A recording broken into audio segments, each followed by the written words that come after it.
ناظرین آداب، دکن میڈیا میں آپ کا خیر مقدم ہے۔ میں ہوں اسماعیل ریحان۔ چلیے بڑھتے ہیں آج کی اہم خبروں کی جانب۔ Chief minister A Revanth Reddy نے ضلع کلکٹر سے کہا کہ وہ اپنے دفاتر سے باہر نکلیں اور لوگوں کی امنگوں کا پتہ لگائیں اور اس کے مطابق کام کریں۔ منگل کو سیکریٹریٹ میں کلکٹرز کانفرنس میں انہوں نے کہا کہ اے سی چیمبرز تک محدود رہنے سے آپ کو کام سے کوئی اطمینان حاصل نہیں ہوگا۔ عہدیداروں سے خطاب کرتے ہوئے چیف منسٹر نے کہا کہ کلکٹرز کے ذریعے شروع کیے گئے ہر کام کو لوگوں کو یاد دلانا چاہیے کہ یہ عوام دوست حکومت ہے۔ انہوں نے کہا کہ فلاح و بہبود اور ترقی کے درمیان توازن کو یقینی بنانے کی ذمہ داری کلکٹروں پر عائد ہوتی ہے اور اس کے لیے لوگوں کے درمیان جانا ضروری ہے۔ انہوں نے کہا کہ حکومت ہر طالب علم پر تقریباً 85,000 روپے ماہانہ خرچ کر رہی ہے۔ چیف منسٹر نے زور دیا کہ تعلیم کا شعبہ تلنگانہ کی تعمیر نو میں کلیدی رول ادا کرتا ہے۔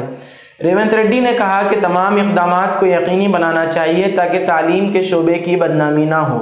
انہوں نے مزید کہا کہ یہ کلکٹرز کی ذمہ داری ہے کہ وہ سرکاری اسکولوں اور اسپتالوں کا باقاعدگی سے معائنہ کریں اور ان کی کارکردگی کی نگرانی کریں، اور انہوں نے مزید کہا کہ پرجاوانی کے مسائل کو باقاعدگی سے حل کیا جانا چاہیے اور 6 ضمانتوں کو مؤثر اور شفاف طریقے سے نافذ کرنے کی ذمہ داری کلکٹروں پر عائد ہوتی ہے۔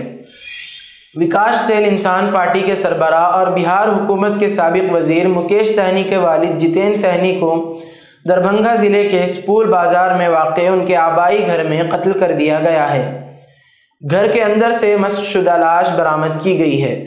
دربھنگ کے S S P Jagannath ready نے واقعے کی تصدیق کی ہے۔ فی الحال پولیس معاملے کی تحقیقات کر رہی ہے۔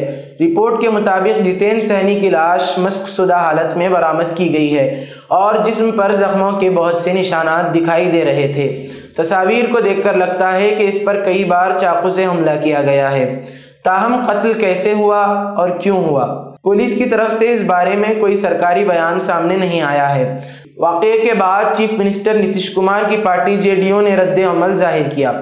جے ڈی یو کے چیف ترجمان نیرج کمار نے کہا کہ اگر کسی کے ساتھ ایسا واقعہ ہوا تو کارروائی کی جائے گی۔ جو بھی مجرم ہے اسے پکڑا جائے گا اور جہنم سے بھی ان کو تلاش کر کے سامنے لایا جائے گا۔ جموں کشمیر کے ڈوڈا ضلع کے جنگلات میں پیر کو عسکریت پسندوں کے ساتھ تصادم میں ایک فوجی افسر اور 4 جوان ہلاک ہو گئے۔ جموں کشمیر میں پچھلے 10 دنوں میں یہ دوسرا موقع ہے جب فوج کے جوانوں کا عسکریت پسندوں سے تصادم ہوا۔ مخصوص انٹیلیجنس کی بنیاد پر پیر کی شام ڈوڈا کے شمالی علاقے میں فوج اور جموں کشمیر پولیس نے ایک مشترکہ آپریشن شروع کیا تھا۔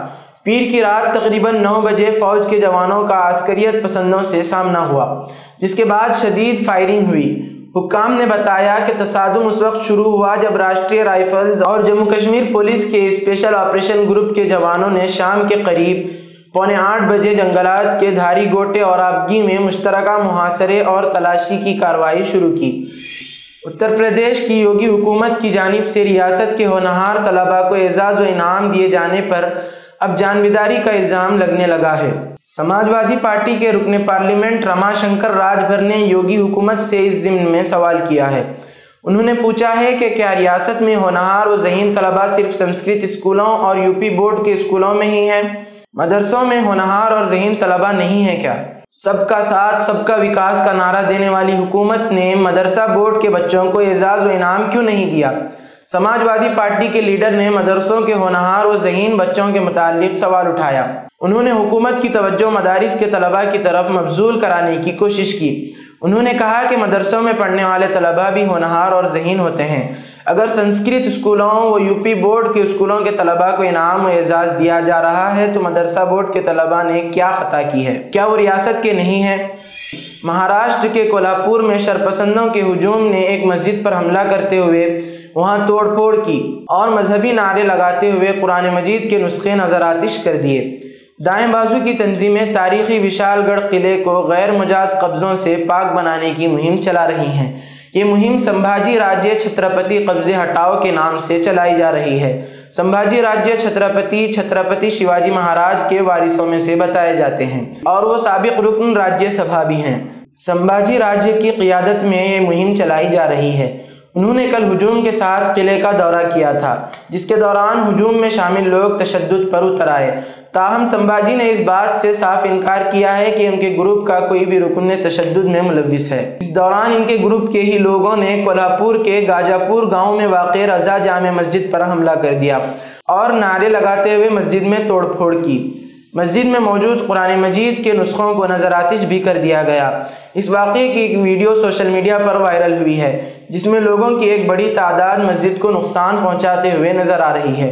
ویڈیو میں مشتعل ہجوم کلہاڑیوں اور ہتھوڑیوں سے مسجدوں پر حملہ کرتے ہوئے اور گنبد کے ڈھانچے کو نقصان پہنچاتے ہوئے دیکھے جا سکتے ہیں۔ اس کے علاوہ ویڈیو میں یہ بھی صاف نظر آ رہا ہے کہ کس طرح لوگ ہاتھوں میں لاٹھیاں اور ہتھوڑے لیے مسجد میں جوتوں سمیت داخل ہو رہے ہیں، مسجد کی بے حرمتی کر رہے ہیں، وہاں رقص کر رہے ہیں اور ساتھ ہی ممبر کو بھی نقصان پہنچا رہے ہیں، JSR کے نعرے لگا رہے ہیں، دروازے اور کھڑکیاں توڑ رہے ہیں۔ قانون کی حکمرانی پر حملہ، اسد الدین اویسی کا رد عمل۔ رکن پارلیمنٹ حیدرآباد اسد الدین اویسی نے اس واقعے کی شدید مذمت کی۔ انہوں نے اپنے ایکس پر ایک پوسٹ میں مہاراشٹر کے چیف منسٹر ایکناتھ شنڈے اور deputy chief minister Devendra Fadnavis سے کہا کہ 6 دسمبر جاری ہے۔ انہوں نے کہا کہ ایک مسجد پر ہجوم نے حملہ کیا، یہ قانون کی حکمرانی پر حملہ ہے، لیکن آپ کی حکومت کو کوئی فکر نہیں ہے۔ مہاراشٹر کے مسلمانوں کو بیلٹ کے ذریعے جواب دینا چاہیے جو انہیں سرپرستی اور حمایت دیتے ہیں۔ اویسی نے کہا کہ ان جماعتوں کی خاموشی کو یاد رکھیں جو یہ دعویٰ کر رہی ہیں کہ انہوں نے اخلاقی جیت حاصل کی ہے۔ محکمہ آثار قدیمہ نے دھار ضلع میں واقع بھوج شالہ کا سروے مکمل کر لیا ہے اور اپنی 2000 صفحات کی report Madhya Pradesh high court کی اندور بینچ کو سونپ دی ہے۔ اب اس معاملے کی سماعت 22 جولائی کو ہوگی۔ سب سے بڑا سوال یہ ہے کہ کیا ہائی کورٹ اس رپورٹ کی بنیاد پر تقریباً 20 سال قبل نافذ کیے گئے نظام کو بدل دے گی، جس کے تحت یہاں مسلمانوں کو جمعہ کی نماز کی اجازت ہے اور ہندوؤں کو منگل کو پوجا کرنے کی۔ ہندو فریق کے وکیل نے دعویٰ کیا ہے کہ سروے کے دوران ایسی کئی شواہد ملی ہیں جن سے ثابت ہوتا ہے کہ یہاں کوئی مندر تھا۔ ہندو فریق کے عرضی گزار کا دعویٰ ہے کہ یہاں سروے کے دوران دیوی دیوتاؤں کی 94 مورتیاں ملی ہیں۔ اسی کے ساتھ آج کے خبروں کا اختتام ہوا چاہتا ہے۔ پھر کل ہوگی ملاقات نئی خبروں کے ساتھ۔ دیجیے اجازت، اللہ حافظ۔